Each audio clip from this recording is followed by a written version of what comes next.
సంగారెడ్డి పోతిరెడ్డిపల్లి కేతకి సంగమేశ్వర స్వామి దేవాలయంలో రథసప్తమి సందర్భంగా సంగారెడ్డి పట్టణ 11వ వార్డు మాజీ కౌన్సిలర్ గడ్డం సరిత తులసిరాం కుటుంబ సభ్యులతో కలిసి శివలింగానికి అభిషేకం, భస్మాభిషేకం, రుద్రాభిషేకం జరిపించారు.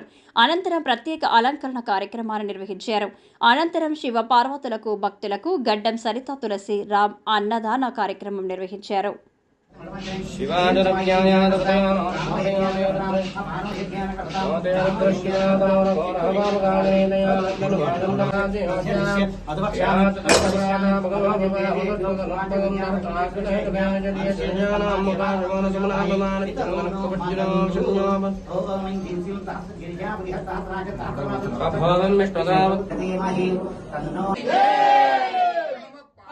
అనేన శ్రీమధు కేతకి సంగమేశ్వర స్వామి దేవత అన్న మహా పూజ సహిత అభిషేక పూజ విధానేన భక్తోపచార శక్త్యోపచార రాజోపచార సర్వోపచార పూజనం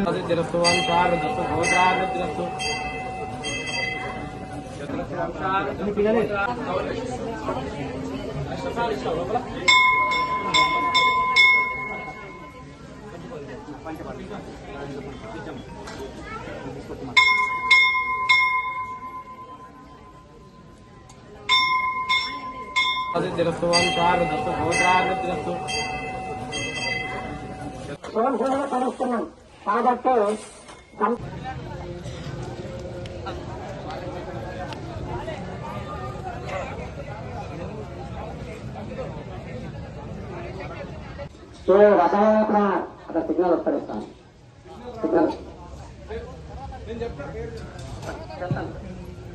కాబట్టి ఇప్పుడు ఇక్కడ పుష్ప అలంకరణ మనమందరము కూడా ఒక మన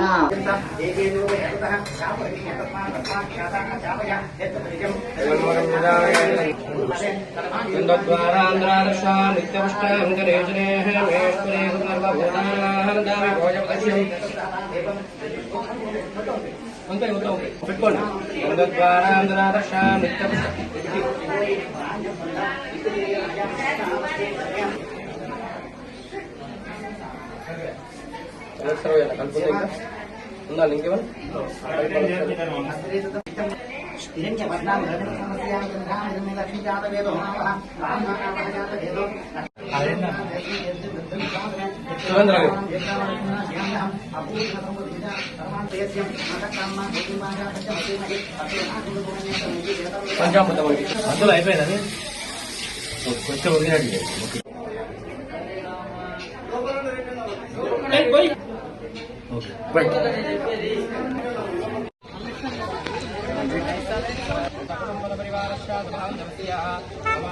अस्माकं सकुटुम्ब सपरिवारस्यादनमस्य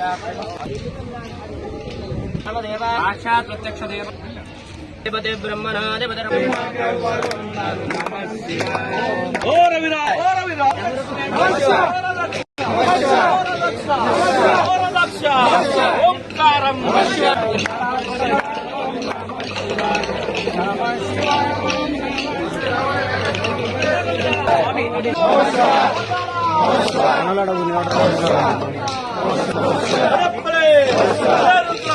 ఈరోజు పోతిరెడ్డిపల్లిలోని శ్రీ కేతకి సంగమేశ్వర ఆలయంలో ఎంతో విశిష్టమైన రథసప్తమి రోజున ఈరోజు ఇక్కడ మేము పూజలు జరిపించడం మరియు అభిషేకం జరిపించడం, అలాగే ఈరోజు ఇక్కడ ఉన్న శివస్వాములందరికీ కూడా అన్న వితరణ చేయడం, ఇటువంటి రథసప్తమి రోజున నాకు ఈ అవకాశం కల్పిస్తున్నందుకు నేను స్వామివారికి గణపతి దేవ స్వామివారికి అందరికీ నేను మనస్ఫూర్తిగా కోరుకుంటున్నాను. ఇటువంటి విశిష్టమైన రోజున ఇంతమంది స్వాములకు మరియు భక్తులందరికీ సేవ చేసే భాగ్యం దొరికినందుకు నేను ఎంతో అదృష్టంగా భావిస్తున్నాను. ఇక్కడ ఈ ఒక కార్యక్రమం ఎప్పటిలా ప్రతి సంవత్సరం లాగానే రథసప్తమి కార్యక్రమం భోజనం అనంతరం ఇక్కడ నుంచి కేతకి సంగమేశ్వర దేవాలయం నుంచి పోతిరెడ్డిపల్లి నుంచి సోమేశ్వరవాడ శివాలయం వరకు ఎంతో ఘనంగా ఆటపాటలతో కళాకారుల నృత్యాలతో శోభయాత్ర బ్రహ్మాండంగా జరుగుతుంది. ఈ కార్యక్రమానికి ఎంతో ఆదరించి విస్తృతంగా వచ్చిన ప్రజలందరికీ భక్తులందరికీ నా హృదయపూర్వక ధన్యవాదాలు. ఓం నమః శివాయ. ప్రతి సంవత్సరము కూడా ఈ శివస్వాముల మన పోతిరెడ్డిపల్లి సంగారెడ్డిపల్లి చౌరస్తా యొక్క శివాలయం నుంచి ఇప్పుడు కార్యక్రమం జరుగుతోంది. ఈ రథసప్తమి కార్యక్రమం ప్రతి సంవత్సరం లాగానే ఈ సంవత్సరం కూడా శివస్వాముల శోభాయాత్ర అంటే స్వామివారి ఉత్సవ విగ్రహాలు తర్వాత స్వామివారి మూర్తిని పెట్టి దివ్యంగా ఇక్కడ నుంచి సంగారెడ్డి సోమేశ్వరం వాడ వరకు ఊరేగింపుగా జరుగుతుంది. ఇట్టి కార్యక్రమానికి ప్రతి సంవత్సరం కూడా మాకు 11వ వార్డు కౌన్సిలర్ గారైన మా గ్రామస్తుడైన ఈ గడ్డం తులసిరామ్ గారి ఆధ్వర్యంలో ఈ కార్యక్రమం జరుగుతుంది. ఈ కార్యక్రమానికి ఆయనే మన అన్నప్రసాదాత కూడా. అయితే ఇట్టి కార్యక్రమం ప్రతి సంవత్సరం లాగానే ఈ సంవత్సరం కూడా అంగరంగ వైభవంగా జరుగుతుంది. ఇట్టి కార్యక్రమంలో ఇంతవరకు శ్రీ తులసిరామ్ గారి నేతృత్వంలో ఈ యొక్క కేతగిరి సంగమేశ్వర స్వామి వారికి అన్న పూజ, దాని తర్వాత పండ్ల రసాలతో అభిషేకము, దాని తర్వాత పంచామృతాభిషేకము మొదలైన కార్యక్రమాలు జరిగిన తర్వాత స్వామివారికి అలంకరించి మహానైవేద్యం సమర్పించాము. మహానైవేద్యం సమర్పించి హారతిచ్చిన తర్వాత ఉన్న శివస్వాములు కానీ గ్రామస్తులు భక్తులు ఇక్కడికి వచ్చే ప్రతి ఒక్కరు కూడా ఇప్పుడు అన్నప్రసాదం స్వీకరించి శోభాయాత్రలో పాల్గొని తరిస్తారని ఓం నమ శివాయ కేతకి సంగమేశ్వర భగవానికి. ఇట్టి కార్యక్రమానికి మా తులసిరామ్ గారు ప్రతి సంవత్సరం లాగానే ఈ సంవత్సరం కూడా సహకరించి ఆదరించి ఆ సంగమేశ్వర స్వామి మనలో పొందుతున్నారు. ఆ సంగమేశ్వర స్వామి ఆశీస్సులు ఈ తులసిరామ్ గారికి ఎల్లవేళలా ఉండి ఈయన అన్ని కార్యక్రమాలు విజయవంతంగా కావాలని మనస్ఫూర్తిగా వేడుకుంటున్నాను. కేతకి సంగమేశ్వర భగవానికి.